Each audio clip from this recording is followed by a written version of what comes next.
G'day viewers, this is Troy from Troy's Digital Arts channel.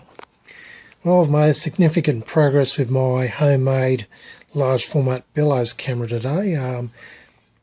In my previous video I showed the box all spray painted and everything that I've built up to that point. Well, anyway, now I've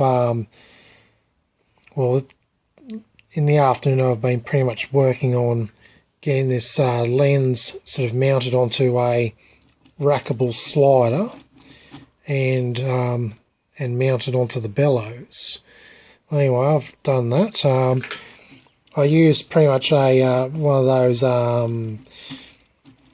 think file cabinet door sliders with ball bearings inside as the rack, and I just used a metal bracket, and I just screwed it onto the lens plate and onto the slider, and I've just glued the lens plate onto the bellows, and I've got the gator clips on there to hold it in place while the glue dries. I used pretty much a combination of super glue and craft glue. Hopefully that will, of course, give it extra strength. It seemed to work quite good for gluing the bellows to the main frame. Anyway, after this is all dried, I'm probably going to what I will do is add some more of that sealant over the edge there, so there's absolutely no light leakage whatsoever.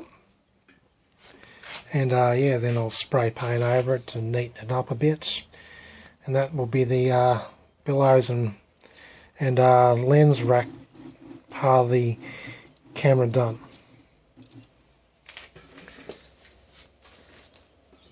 Also, I'm going to have to sort of make some sort of clamping system to clamp the rack, the slider down once I get the lens into a focal position. So that's another thing I've got to do. Then after that,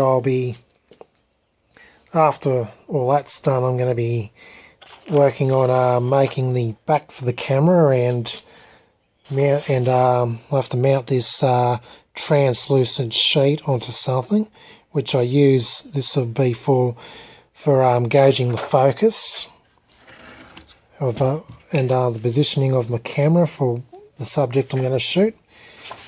I'll demonstrate it actually works quite alright. I know it's sunset, you don't see much, but there you can see the sunset. You can see the sky and all that.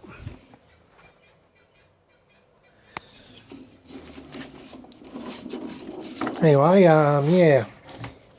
for the lens, I decided to put a narrow aperture on there so I can get maximum depth of field, and also do longer exposures, because basically this has no mechanical shutter on it. So I'll be pretty much putting a little cap on there, and I'll be pulling it out when I make the exposure and then sticking it back in once I'm done. So it's more ideal to have longer exposures, so you can just pull it out, hold it out for so many seconds, and stick it back in. So that's why I'm using a narrow aperture, and basically the aperture works out to be an f37, which means I'll be doing longer exposures. Plus the plates I'm using are really old, so I'll be exposing probably for a couple of minutes, 30 seconds to a couple of minutes or longer, depending how old the plates are. Anyway, I'm quite happy with how I'm progressing with this camera. I hope to get it completed within the next couple of days and give it a test run. I'll be first using photographic paper to see how it works, see how good it works, and see if the camera has some light leakages or not, and that sort of thing. So yeah, I'll be testing with photographic paper, then I'll use me photographic plates and large sheet films, and of course photographic paper to do large paper negatives. Anyway, stay tuned for the next video. This is Troy from Troy's Digital Arts channel signing out.